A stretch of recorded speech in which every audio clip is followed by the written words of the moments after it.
welcome to the discussion on intergranular corrosion.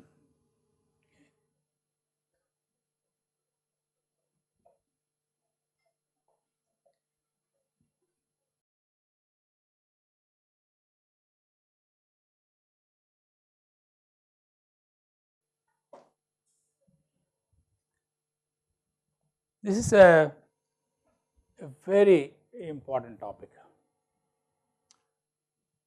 It relates very strongly to the metallurgy of the metals and alloys that suffer corrosion. Why this topic becomes important? Because we more often use polycrystalline alloys. The engineering alloys that we deal with, they are all polycrystalline in nature, right. So, use polycrystalline alloys.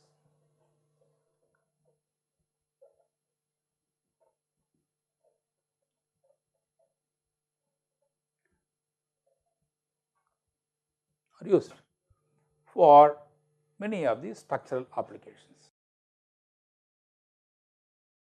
When I say polycrystalline, what do you mean by that? I mean you take this any of these metallic alloys and you grind, polish and etch and look at the surface with a microscope. What will you see? You see nice grains and grain boundaries.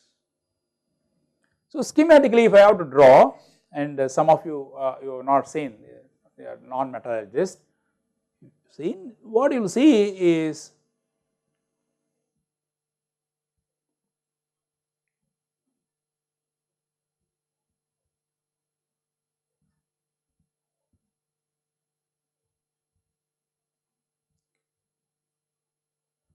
something like that you will see, okay. You will see polycrystalline. Now, each of this grain can be considered as a single crystal. They have a similar orientation of the atoms,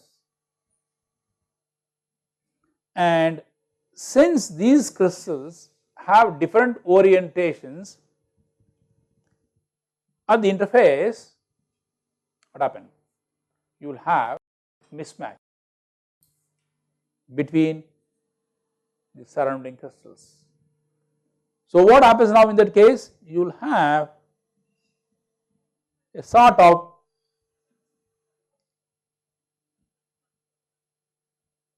disordered structure, a disordered arrangement of atoms.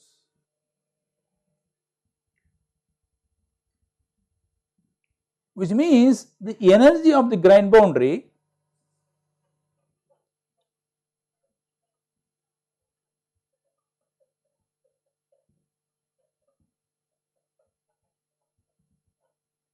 is higher than the grains. When I say energy, I mean when I say energy of grain boundary, I mean the atoms. The atoms are at a higher energy state, the grain boundary as compared to similar atoms located within the grains.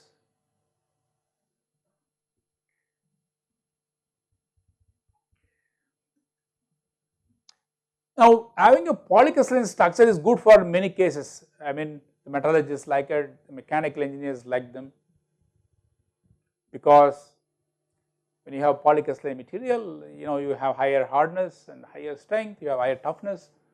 So, you normally want to have very fine grain size. You know of all pitch relationship, where you can say that the strength is inversely related to the grain size of that. But over here we encounter a different problem. The problem is that these disordered regions have very high energy, and so they can preferentially suffer corrosion. Okay. So, can suffer preferential corrosion.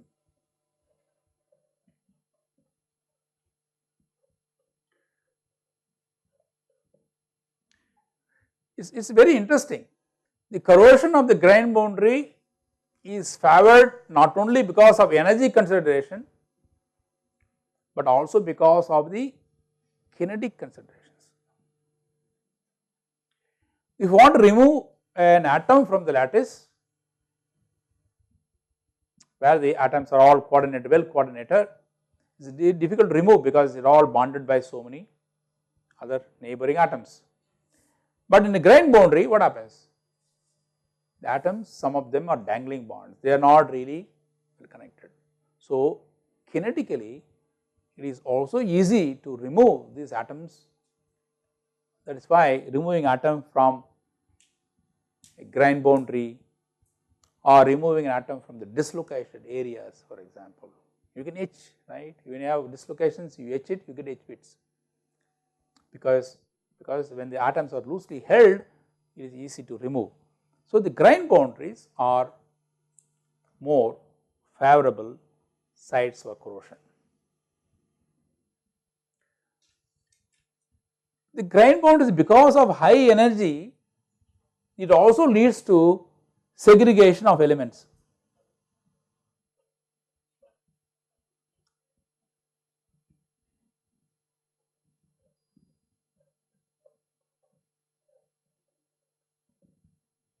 Some elements are intentionally added to improve the property of the material, some of them may be impurities, right.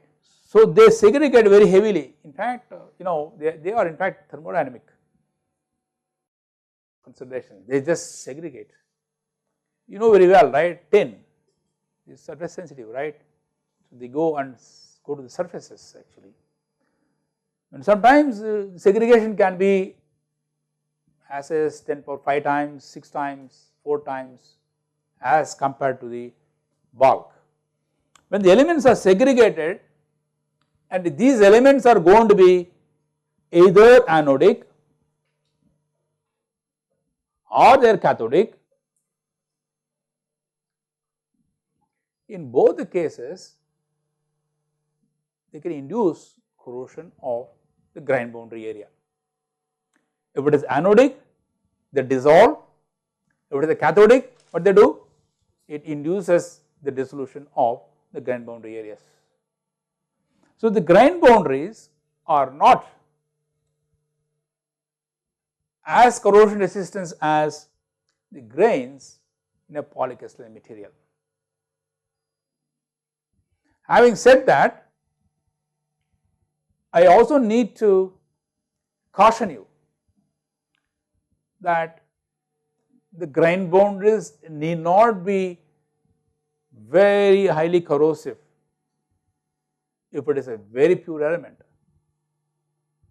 For example, if I take, let us say, tin and aluminum, and whose purity is order of 99.99999, so 459 decimals, okay, then you know very well, I think as a metallurgist, you polish and etch it, it is not easy to etch the grain boundaries, you can't see them very easily. But you add a small alloying element, it becomes very easy to etch. So, the grain boundaries no doubt are high energy sites, they corrode, but the extent of corrosion also depend upon the kind of segregating elements present in the material, in the grain boundaries especially, okay. So, that has to be very clearly understood. Do not say that all the grain boundaries are going to corrode very heavily, and so you have problems. We have steels, for years they do not undergo intergranular corrosions. The stainless steels, certain conditions, they are very prone to intergranular corrosion. Aluminum alloys, certain conditions are prone to intergranular corrosion. You can have similar behavior for zinc alloys. Okay. So, this particular discussion, this particular topic brings out what are the mechanisms involved in intergranular corrosion,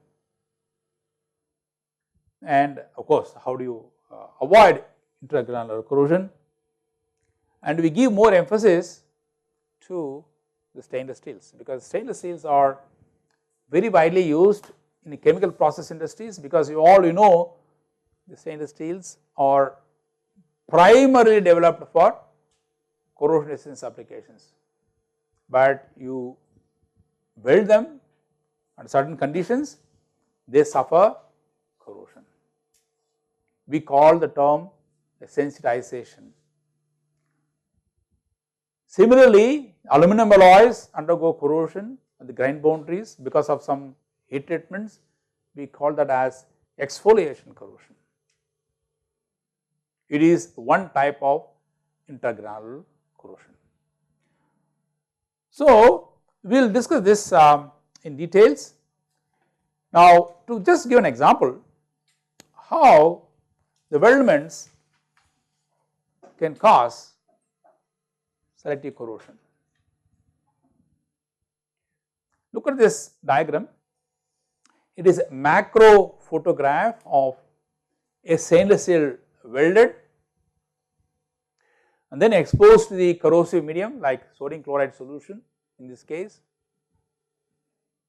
and you can see that the corrosion has occurred at both the sides of the fusion zone, right. You know that this is called a fusion zone, it is a cross section actually, this is the thick plate, okay, and it is a cross section, this is the weldment, weld fusion zone, and this is the heat affected zone, and you see the corrosion occurs. Very interesting. The corrosion does not occur at the fusion zone, nor it occurs very close to the weld fusion zone, it occurs away from that. We need to understand why it happens. Why not very close to this? Why not the fusion zone? It does not happen away from the heat affected zone. This is called a heat affected zone actually, okay, or more precisely it is called as weld decay zone. Because stainless steel suffer extensive intergranular corrosion and the term used as weld decay, and we will spend quite a bit of time on understanding intergranular corrosion of stainless steels, and some time we will spend on aluminum alloys, because aluminum alloys also are prone to this type of corrosion, not as extensive as stainless steels though. Now, I do understand that we have people here with a non-metallurgy background, I suppose here. For them, I just give a brief review of stainless steels so that you get a clarity when we talk about the intergranular corrosion of weldments of stainless steels. I just show some slides here. You might find this in any standard books actually, okay, and I have just summarized here, okay. We all know that what makes the stainless steel is chromium, right. If chromium is not there, you do not call it stainless steel. All the alloying elements may be there, you can have nickel, you can have molybdenum, and you can have a whole host of elements, but unless you have chromium, we do not call that iron alloy as stainless steel. They have some properties, I am summarizing here briefly, I can go quickly because most of you would be aware of this. The most alloying element is chromium here. It promotes the ferrite phase, I will talk about it later, okay. The stainless steels are classified based on the crystal structure, okay, and one of the classes of stainless steel is the ferritic stainless steel, and you have simply only chromium, it forms a ferritic based stainless steel, right. and the very purpose is to improve the general corrosion resistance of the iron based alloy. The nickel is another important constituent which improves the austenite, which is essentially a phase standard cubic phase here. It also improves corrosion resistance. Carbon, it is not that we have added it, but it is there actually, right, it is there, okay, but it has good properties as well. We are going to curse all through this, the carbon when you talk about intergranular corrosion, but okay, carbon is not, in fact carbon is the real reason why the intergranular corrosion of stainless steel occurs. We keep cursing, but then look at this, it increases strength, okay, we will see how important it is. And if you lower the strength, what happens? The cost of the reactor goes up. If you lower the strength of a alloy, if you want to make a pressure vessel, you have to go for a thicker component, thicker thing, then the cost goes up. So carbon is a problem, but then we need to have, we cannot simply ignore the beneficial effect of carbon as well. Nitrogen is other element. Nowadays you come out with nitrogen containing stainless steels, it increases strength, improves pitting resistance, you have seen before. To a certain extent it also improves the weld decay resistance, okay. The manganese is added, it also reduces the hard cracking when you weld the stainless steel sheets. The molybdenum again is a ferritic stabilizers, you have seen before, improves pitting corrosion as well as the crevice corrosion resistance.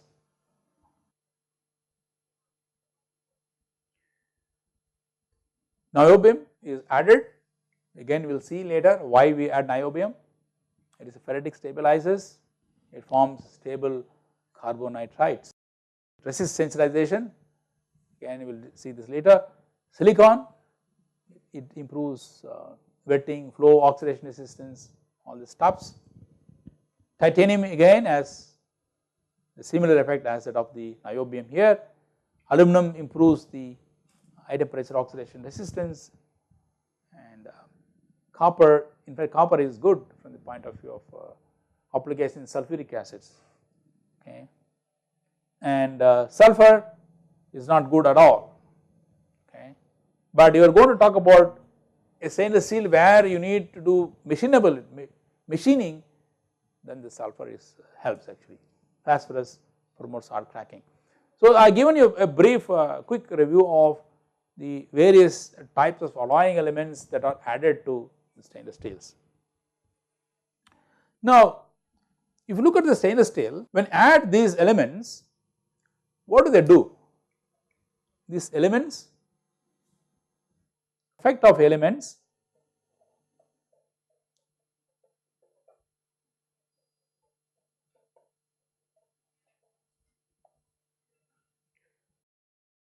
they may change the crystal structure.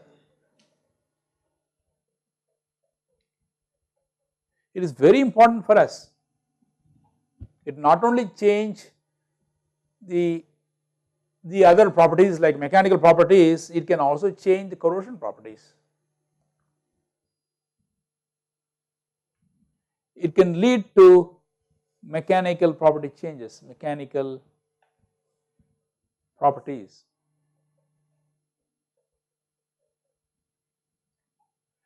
Can affect weldability.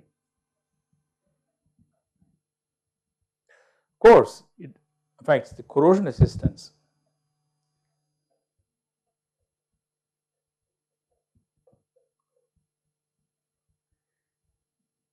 You can also look at sometimes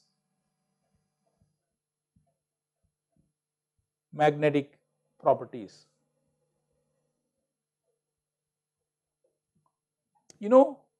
For body implants, right? Body implants, what kind of stainless steels people use? You want to fracture the bone, for example. What kind of stainless steel people use? People don't use ferritic stainless steels. People don't use duplex stainless steels. People use austenitic, right? It's because it is a diamagnetic, right? Otherwise, if it is magnetic, then what happens? You will have problems. So, the magnetic properties sometimes may be good, but not always. It can affect this. It can also affect the thermal conductivity. This is the property mechanical engineers worry about. Heat exchangers. A carbon steel conducts heat much faster than an austenitic stainless steel. So, you have a better corrosion resistance, but the designing of heat exchanger has to be taken into account the thermal conductivity of this material. So, these elements have a multiple effect on the properties. When you add these elements, they change the crystal structure, and so you have different classification of the stainless steels.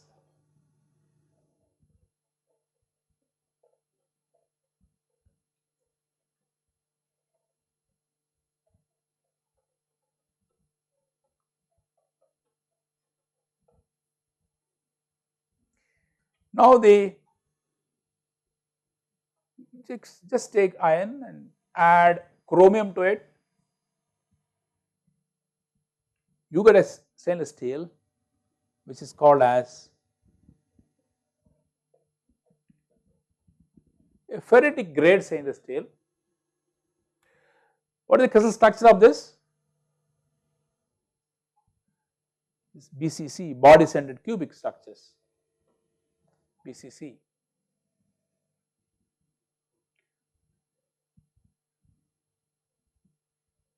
Iron at room temperature as a body centered cubic structure. When you add chromium, chromium is a ferrite stabilizers, BCC stabilizer, so the crystal structure does not change. So, it remains in the body centered cubic structure. But you are going to add to this required amount of nickel, then what happens? Then crystal structure changes, and this is called as an austenitic grade stainless steels. The crystal structure is face centered cubic structures. Why? Because the nickel stabilizes an austenite stabilizes a face centered cubic structure. Okay. Now, you can have a combination of these two. I can have, we call them as duplex grade stainless steels. It has got BCC structure plus FCC structures. BCC is also termed as alpha, FCC is termed as a gamma here, and this is also called alpha plus gamma structures. Generally, the volume fraction of these two phases are 50% each is the volume fraction.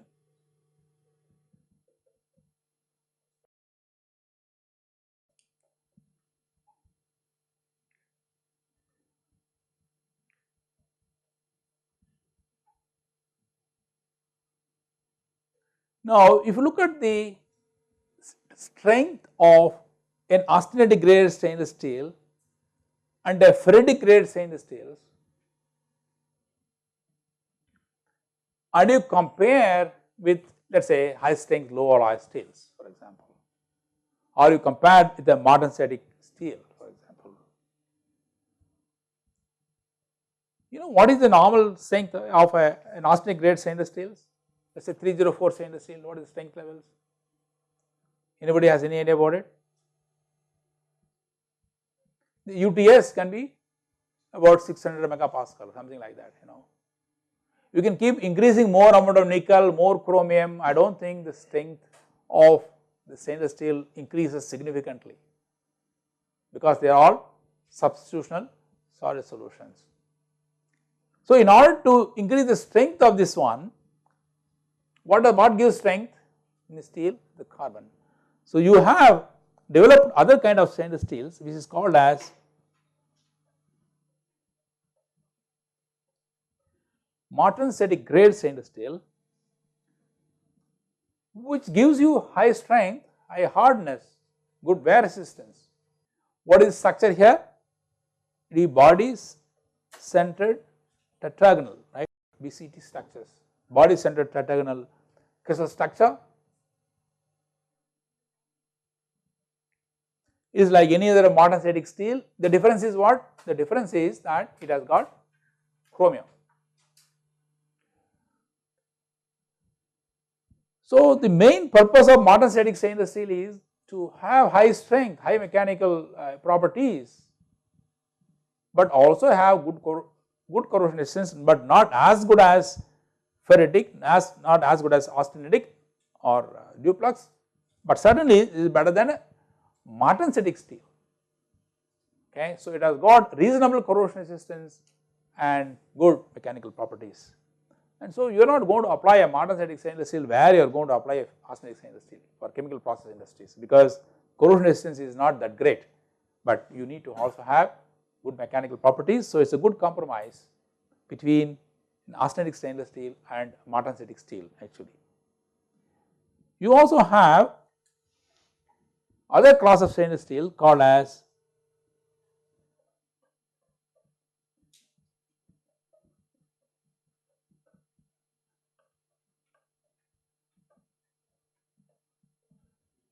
precipitation hardenable stainless steels. This is also called as pH grade stainless steels. In this case, what people do is they add aluminum, they add copper to this. The precipitates formed from the aging treatment, okay, they give the strength, right. So, the precipitation hardenable stainless steels, they give you strength equal to or even better than martensitic grade stainless steels, but the corrosion resistance of this pH grade stainless steels are better than martensitic grade stainless steels, but certainly it is not going to be superior compared to austenitic grade or duplex grade stainless steels. Of course, they are going to be very expensive kind of things. These things they start, they may be called they are called as austenitic, start from austenitic phase, semi austenitic,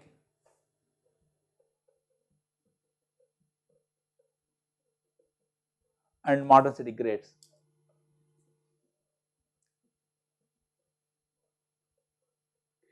I am not going to discuss more details into this actually, but all I would like to emphasize here is there are different classes of stainless steels of varying mechanical properties and varying corrosion resistance. In all these cases, chromium is an important element. The amount of chromium you add to it would change, because you keep adding chromium, then automatically what happens now, it is going to change the phase, so you can't get all this. So there is going to be a phase balance by adding the other relevant elements. For example, if you talk about a martensitic stainless steel, I cannot get it unless I have high amount of carbon. In a precipitation hardenable stainless steel, I may not have carbon at all, right. I would add rather elements like aluminum and copper that precipitate, that give rise to corrosion resistance. In a martensitic grade stainless steels, you form a martensite, you temper it, it forms chromium carbide, some kind of carbides, the corrosion resistance drops. But that problem does not exist in precipitation hardenable stainless steels, because you do not have a chromium carbide, like as you see in the previous case, it is the phases related to aluminum and copper, and so the precipitation hardenable stainless steels are superior compared to martensitic grade stainless steels. But you talk about surgical blades, cutleries, all these stuffs, I think people go for martensitic grade stainless steels. But you talk about aerospace applications, some nuclear applications, people go for precipitation tolerant stainless steels, even for because you need to go for good corrosion resistance combined with the mechanical properties. Precipitation hardening alloys do not contain chromium. It has chromium. It has minimum amount of. The chromium can be more also. See, precipitation tolerant stainless steel 17 pH, it has got 17 chromium. They are also prone to sensitization. I will come to that point now actually. Why they are not prone to sensitization? Why, for example, a modern static grade stainless steel is not as prone to sensitization as you find in austenitic grade stainless steels, and why the ferritic stainless steels are even more prone to sensitization compared to austenitic grade stainless steels. Okay, the extent of this is going to change because of crystal structure, because of the precipitation sequence that happens in these stainless steels. Okay, so that we will see during this particular class. We can do that. Okay, so but what I want you to do is you get a clarity, because especially when you work on corrosion, you need to know the stainless steels classification and when to use, what kind of combinations are required. Okay, and that should be well known. Of course, see, I am not claiming that we can understand completely in this year. I am only trying to probe you. Please go and read more details about this material. Then only you can able to be a good corrosion engineer actually, right? Otherwise, you just you get some bare information. It's not possible for you to prevent corrosion effectively. So, you have any questions here so far? Okay. Let us now discuss one related to the sensitization of stainless steels. Before we discuss this sensitization, we need to understand to some extent the stainless steel composition, especially the austenitic grade stainless steel. Let us start with the austenitic grade stainless steel. Let us start with, let us say, type 304 stainless steel, right? What is the major alloying element here? Iron. How much is the chromium? 18 chromium, 8 nickel. What is the carbon content? 0.08. Of course, you have manganese and you have some trace element of silicon and sulfur and phosphorus. I am not talking about it, but these are the major and important elements. As I told you, you need to add manganese because otherwise there will be weldability problem, right? And see, we are not looking at that now. Okay, so you have 18 chromium, 8 nickel, 0.08 carbon, all weight percent. The 18 chromium is added, it is beyond the minimum required level of chromium required to passivate, and you add nickel because nickel is required to make the phase austenite at ambient temperature, otherwise austenite will appear only at the high temperatures. The carbon is present. Okay, those days they found difficult to remove carbon. Removal of carbon was very difficult to do that, and only the process like AOD. What is this called? AOD process. Anybody? Argon oxygen decarbonization, right?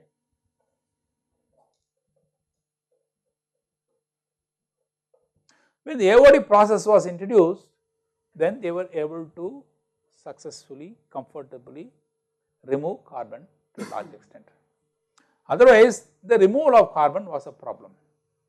Okay. In fact, you look at the old nuclear reactors when they were formed, the two types of stainless steels are used. One, 304 as it is. Other one was called as stabilized grade stainless steels. They know of the problem what it is, but they were not knowing how to handle to remove the carbon.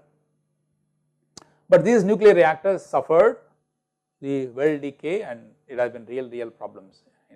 Some of the companies almost become bankrupt because of these kind of corrosion problems. Now when you have this, what is the issue here? The issue here is that the solubility of carbon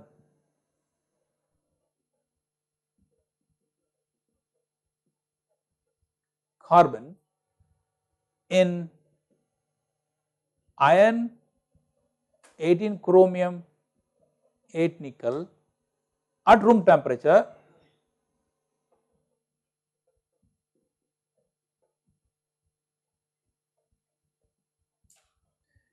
is about 0.02 weight percent. Please notice I am all these cases I refer only to the weight percent only. So only this much only is soluble, right? If you look at the phase diagram of this one, I give you a part of the phase diagram here, the temperatures, okay, and this is the carbon percentages. It is iron, 18 chromium, 8 nickel. If you look at it, okay, you will see something it goes. This is the gamma phase and this is your gamma plus and Cr23 C6 phase, the phase diagram. The phase diagram goes like this only, and the carbon level here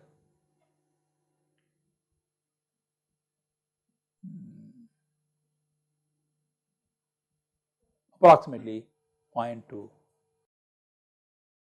8% carbon.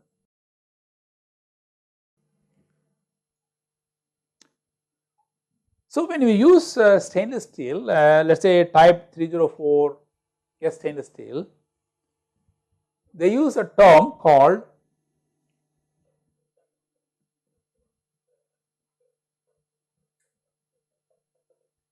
mill annealed.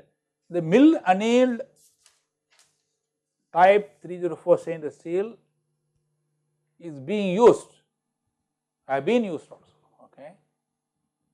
So when you say mill annealed, what does it mean? It means they rise the temperature of this stainless steel to 1050 degrees Celsius, you hold it, the holding time depends upon the thickness of the sheet or maybe a plate or whatever. Then what do you do? They quench it. When they quench, what happens now? All the carbon, all the excess carbon will be in the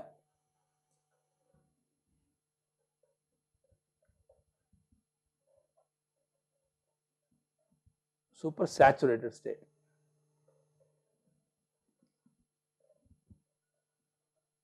That means they are completely soluble, and what you will see? You will see only a single phase. So if you look at the microscope, this one, you see a single gamma phase. You will see grain boundaries, you see grains, all you can see that, but you would not see the presence of chromium carbide phase. It is not going to be there at all.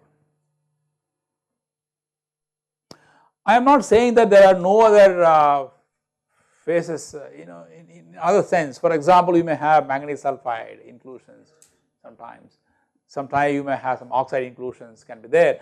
I do not mean, when I say the gamma phase is single phase, I do not mean that there are other inclusions, but these inclusions are unwanted one. We have no way of, controlling them completely, okay. Some amount of inclusions are going to be there. But what I meant was that the phase is formed because of iron, chromium, nickel, the alloying elements. These are not going to be there at all. There can be single gamma phase are going to be there. So in this state, chromium is completely in the solid solution and provides an excellent passivity actually. So if you look at the microstructure of the stainless steel, I mean especially the arsenic grade stainless steel, it will be chemically homogeneous, single phase. That is why the austenitic grade stainless steels are very good materials from the corrosion point of view, because chemically they are homogeneous. So chromium, nickel, carbon and iron of course are in solid solution.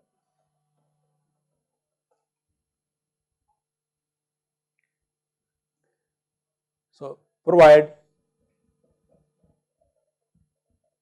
excellent corrosion resistance.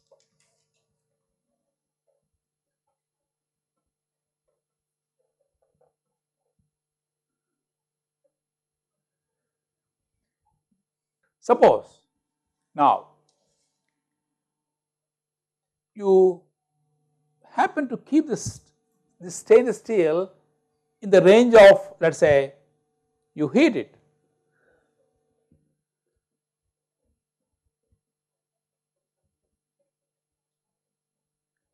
steel in the temperature region of 450 to 850 degrees Celsius,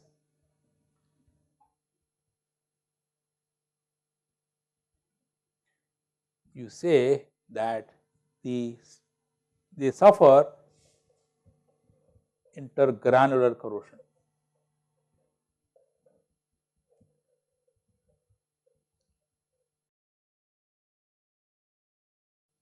They suffer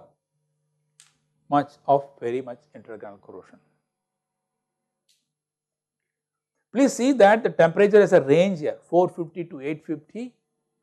In fact, it can even suffer at 400 also. I mean, it can happen even 400. It can happen even in a nuclear power plant, it happens at 300 degrees Celsius, but it is kept for 40 years, 50 years, 60 years and all. So you notice that the temperature is one factor, the time is another factor. As we go along, we will understand the kinetics of sensitization. So it suffers intergranular corrosion. What it is? I have shown you the micrographs of stainless steel under different conditions of treatment. The top one you see here is, see the low magnification of this, right, low magnification.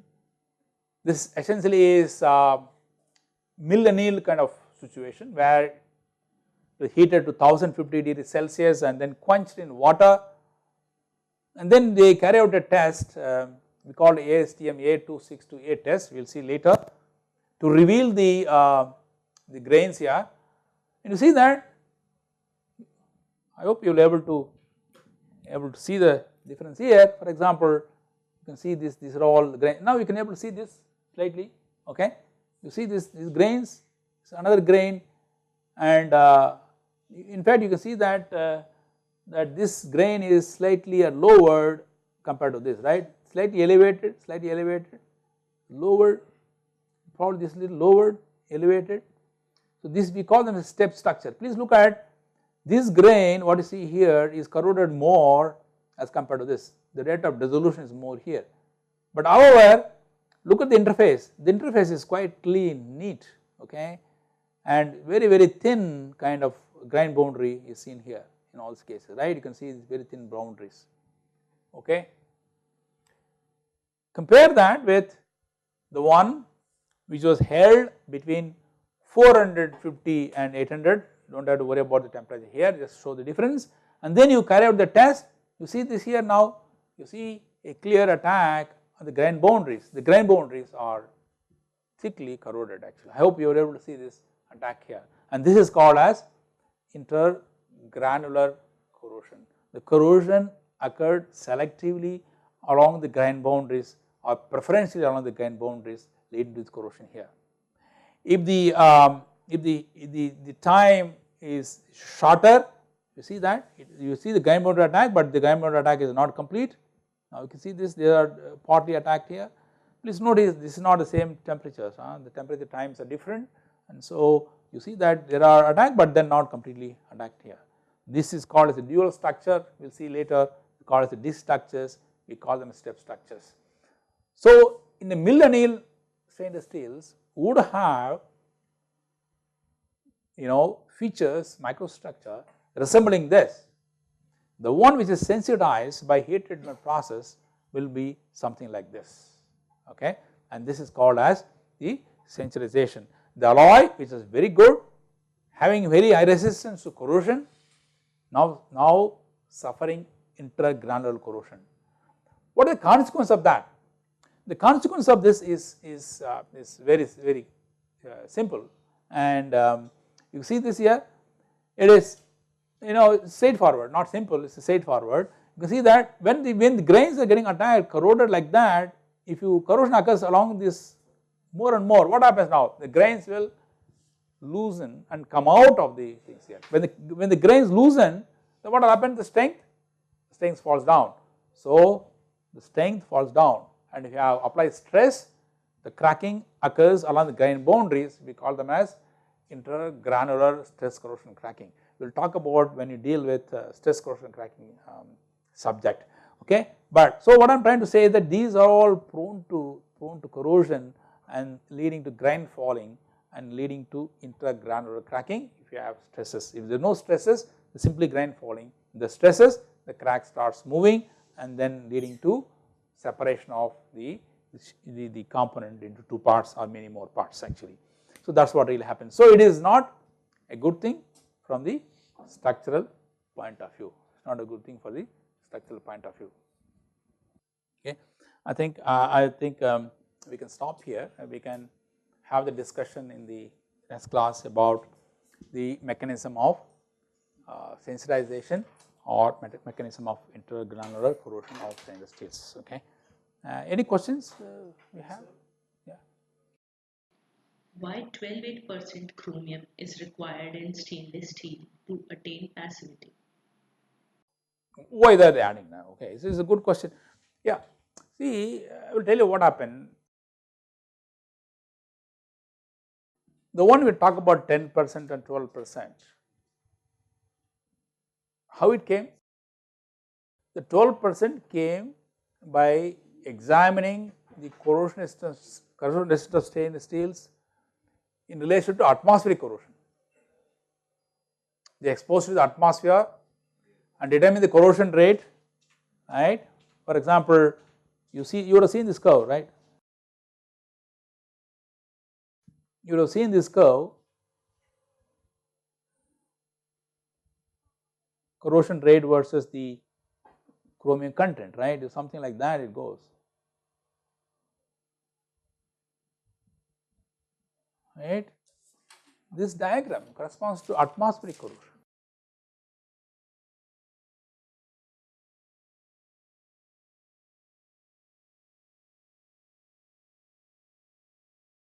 And so that is the, that is not a very aggressive environment.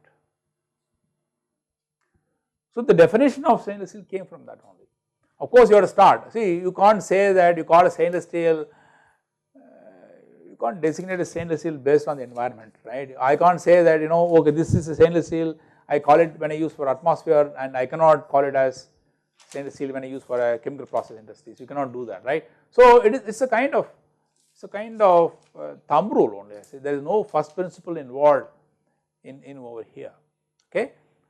First answer. The second answer is that the effect of chromium would also depend upon other alloying elements, right. When you add, for example, when I add carbon, the corrosion resistance come down, right. Similarly, when you add nickel, I would need a little bit more chromium in order to do that, because the enrichment of chromium on the surface. See, essentially what happens, it has to form a nice passive film, protective film. The passive film formation would depend upon what? Depend upon the environment.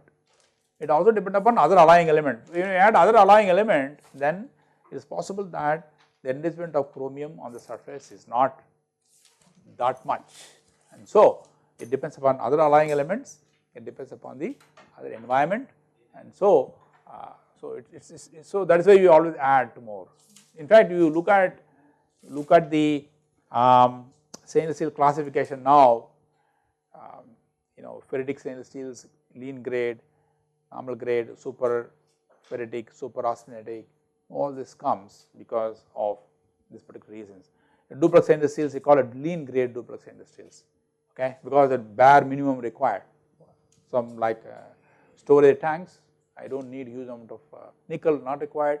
So this is not a very rigid, I would say, but you need to have some definition in order to call it as a stainless steel, but that seems reasonable, which is atmosphere is a mild corrosive environment actually. Yeah, okay, thank you.